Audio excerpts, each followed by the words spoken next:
నమస్తే. నమస్తే. ఏం పేరన్నా? నా పేరు యాదగిరి గౌడ్. ఏం చేస్తుంటారు? నేను ఆఫీస్లో పని చేస్తా, వర్క్ చేస్తా. ఎక్కడన్నా ఉండేది? ఎక్కడ? బోడుప్పల్. ఏ కాన్సెన్స్ కిందకి వస్తుంది మీది?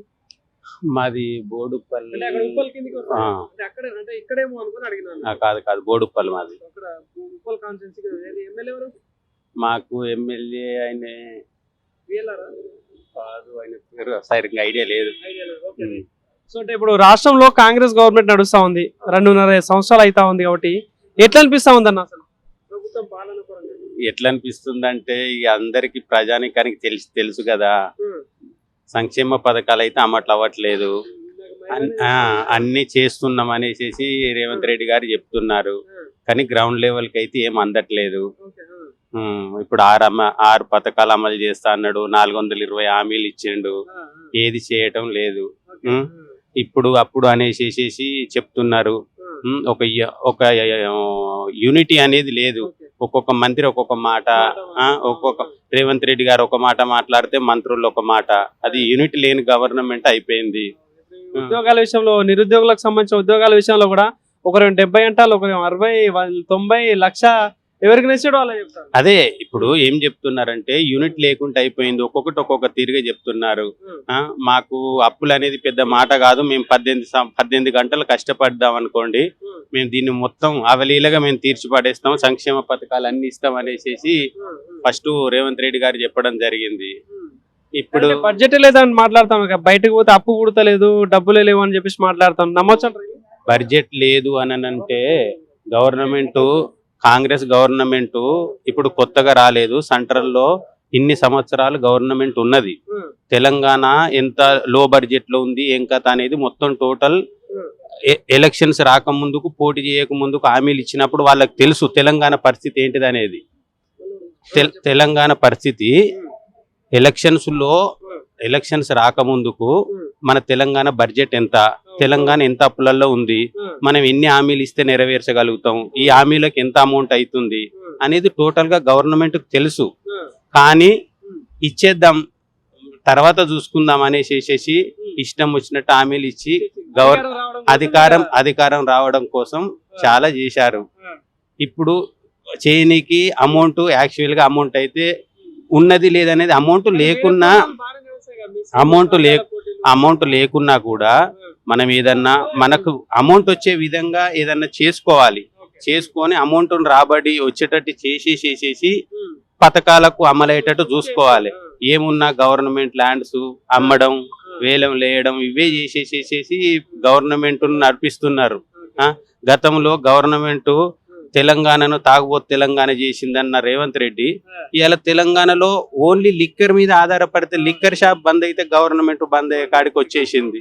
అది ప్రతిపక్షంలో ఉన్నప్పుడు ఒక మాట, పాలక పక్షంలో ఉన్నప్పుడు ఒక మాట అనడం అది కరెక్ట్ కాదు. ఎవరైనా ఏ పార్టీని వెళ్ళని సార్, గవర్నమెంట్ బీఆర్ఎస్ వెళ్ళని, బీజేపీ వెళ్ళని, కాంగ్రెస్ వెళ్ళని, ప్రజలు ఎవరికో ఒకరు కోటేస్తారు. కానీ గరీబ్ ప్రజలను చూసుకునే పేద ప్రజలను చూసుకునే పబ్లిక్ వాళ్ళే ఉంటారు కదా, ఓటేసే పేద ప్రజలను చూసుకునే బాధ్యత గవర్నమెంట్ ఉంటది. కాబట్టి పెద్ద మనసుతో ఆలోచించాలి.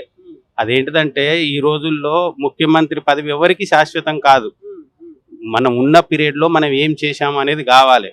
కేసీఆర్ గవర్నమెంట్ లో 9.5 years ఆయన పని చేసిండంటే, ఆయన అప్పు చేసినా ఆడ కొన్ని అవపడుతున్నాయి. ఆయనే రైతు బందే గాని, రైతు బీమా గాని, కళ్యాణ లక్ష్మి గాని, షాదిము, చాలా ఇప్పుడు ఏంటంటే రైతు వేదికలు గాని, ప్రతి జిల్లాకు కలెక్టర్ ఆఫీస్ గాని, చాలా చెప్పుకుంటూ పోతే చాలా ఉన్నాయి. అలాంటి ఇప్పుడు మన ఇంటికి మనం ఒక ఇల్లు కట్టుకోవాలంటేనే కొంత అప్పు తెచ్చుకుంటాం. అది గవర్నమెంట్ కూడా అంతే. ఆడ అప్పు చేసిందంటే నిధులు అవపడుతున్నాయి. ఈడ అప్పు చేసిన దానికి నిధులు అవపడతలేవు. ఇప్పుడు 4 లక్షల కోట్ల వరకు అప్పు చేసిన అనేసి రేవంత్ రెడ్డి అసెంబ్లీలో చెప్పుకొస్తుండు. మరి దానికి నిదర్శనం అవపడాలి కదా ప్రజలకు. అది అవపడతలేదు. కేసీఆర్ గవర్నమెంట్ అప్పు చేసిండు, నిదర్శనం అవపడుతుంది. ఈయన చేసిందే నిదర్శనం అవపడతలేదు. ఏమనంటే నేను కేసీఆర్ చేసిన అప్పులకే ఇంట్రెస్ట్లు కడుతున్నా అనేసి చెప్తుండు. ఆడ ఈయన చెప్పింది ఒకటి, అక్కడ రిపోర్ట్ తీస్తే కట్టింది ఒకటి. అట్లా ఇప్పుడు ఇన్ని చూస్తా ఉన్నాం కదా. ఇన్ని పరిణామాల నేపథ్యంలో మరి రాబోయే రోజులలో జిహెచ్ఎంసీ ఎలక్షన్స్ వచ్చే అవకాశాలు ఉంటాయి కాబట్టి ఎట్లుంటది జిహెచ్ఎంసీ ఎలక్షన్స్ ఎవరి ఫేవర్ లో ఉండే అవకాశం? ఇప్పుడు బీజేపీ కూడా మళ్ళీ అధికారం కోసం కసరత్తులు చేస్తా ఉంది. బీఆర్ఎస్ చేస్తా ఉంది, కాంగ్రెస్ అధికార పార్టీ కాబట్టి వాళ్ళ ప్రయత్నాలు వాళ్ళు చేస్తారు. సో ఎట్లుంటది అవకాశం ఈసారి? అదే సార్, ఏ పార్టీ అయినా ఏ పార్టీ అన్నా గెలవని సార్, ప్రజలకు సంక్షేమ పథకాలు మీరు ఇచ్చిన హామీలు ప్రజలు మిమ్మల్ని ఇబ్బంది పెట్టి అడగలేదు. మీరే మేనిఫెస్టోలో చెప్పారు. మీరు చెప్పిన ప్రకారం ఎన్నో కొన్ని నెరవేర్చాలి. సరే, నీకు మిగులు బడ్జెట్ లేకున్నా నువ్వు 10 హామీలు ఇస్తే 2 అన్నా నెరవేర్చాలి. అది చేసి కొంచెం ప్రజలలోకి వెళ్తే నీకు అరే 10 చెప్తే 2 చేసిండు, ఆయన వచ్చి 2.5 సంవత్సరాలు అవుతుంది, ఇంకా టైం ఉంది కదా, ఇంకా చేస్తాడేమో అనేటట్టు ఆలోచించి ప్రజలు కూడా వేసే అవకాశాలు ఉంటాయి. కాబట్టి ఏ పార్టీ అనేది కాదు, మనం ఈ పార్టీని కించపరచవలసిన అవసరం లే, ఆ పార్టీని కించపరచాల్సిన అవసరం లే. ఎవరి అదృష్టం ఎట్లుంటే వాళ్ళు గెలుస్తారు. కానీ రాబోయే రోజుల్లో ఏమైనా మార్పులు వచ్చే అవకాశాలు ఉంటుందా? గవర్నమెంట్ మారే అవకాశాలు ఏమైనా కనిపిస్తా ఉన్నాయా? గవర్నమెంట్ అయితే 101% మారుతుంది. కానీ ఏ గవర్నమెంట్ వస్తుంది అనేసి మనం అయితే చెప్పలేము. ఎందుకంటే మంచి మంచి సర్వేలే ఒక్కొక్కసారి బొల్త పడతాయి, అది మనం చెప్పలేము. కానీ 100% గవర్నమెంట్ అయితే, కాంగ్రెస్ గవర్నమెంట్ అయితే పడిపోతుంది. సో అంటే ఇప్పుడు బీజేపీ వాళ్ళు కూడా 8 మంది ఎంపీలు 8 మంది ఎమ్మెల్యేలు ఉన్నారు. సో వాళ్ళు కూడా అధికారం కోసం ప్రయత్నాలు చేస్తా ఉన్నారు. ఎట్లుంటది, ఏమైనా అవకాశం ఉంటుంది సార్ తెలంగాణలో? సరే, బీజేపీ ఎంపీలు కూడా మన దగ్గర ఎమ్మెల్యేలు ఉన్నారు, ఎంపీలు ఉన్నారు. మనకు స్టేట్కు వచ్చే మినిమం, మనకు స్టేట్కు వచ్చే అమౌంట్ను కూడా రిక్వైర్మెంట్ కూడా మనకు తెలియకపోతున్నారు. ఏమన్నంటే కాంగ్రెస్ను బీజేపీ, బీజేపీని కాంగ్రెస్, వీళ్ళు 3 పార్టీలు ఒకరినొకరు అనుకుంటూ టైం పాస్ చేసుకుంటూ పోవడమే తప్పితే మనకు తెలంగాణకు ఇప్పుడు కేసీఆర్ చేసిండంటే ఈ పని చేసిండు అనేసి ఒక ముద్ర ప్రజలలో ఉంది. బీజేపీ కూడా ఎంపీలు 8 మంది ఉన్నందుకు కష్టపడేసి నిలబడి చేస్తే మనకి ఇంతో అంతో డబ్బులు వస్తే మన తెలంగాణ బాగుపడితే మేము గిన్ని తెచ్చినాం అనేసి వాళ్ళు కూడా చెప్పుకొని ఆస్కారం ఉంటుంది. డబ్బులు వాళ్ళు కూడా, ప్రజలు కూడా ఆలోచిస్తారు, అరే ఇంతమంది ఎంపీలు ఉన్నందుకు మనకు డబ్బులు తెచ్చిర్రు, మనం వీళ్ళకి ఓటేయాలనేది ప్రజలకు కూడా ఒక చైతన్యం వస్తుంది. దానికి ఏ పార్టీ అని చెప్పలేము సార్. అన్ని పార్టీలు ఇప్పుడు ఎట్లయిపోయినాయి అంటే ప్రజలను చూసుడు అయిపోయింది, దోసుకోవాలి దాచుకోవాలనే కాడికి వచ్చేసింది.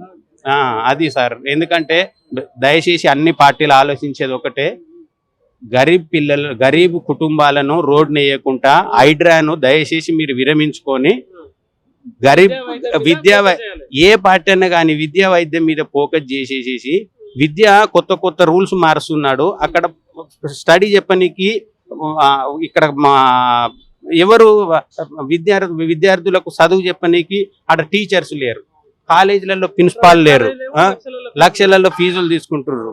అక్కడ మీరు సరే, మీరు కొత్త దానికి ప్రోత్సాహం చేయర్రి, కానీ చేసినట్టు అక్కడ మీరు అక్కడ వాళ్ళని చేయాలి కదా. ఇప్పుడు పిల్లలకు చదువు చెప్పనీకి టీచర్లు వాళ్ళ అయితే ఉండాలి కదా, అది లేదు. ఒక్కొక్క స్కూల్ మొత్తం ఇప్పుడు 600-700 స్కూల్ తెలంగాణలో మూతపడ్డాయి. అది కొంచెం మీరు ప్రతిపక్షంలో ఉన్నప్పుడు మీరు ఎన్ని మాట్లాడిరో రేవంత్ రెడ్డి గారు మీకు తెలుసు. దాన్ని అమలు చేసుకుంటూ పోతే ఏ సమస్య అనేది తెలంగాణలో రాదు. Thank you sir.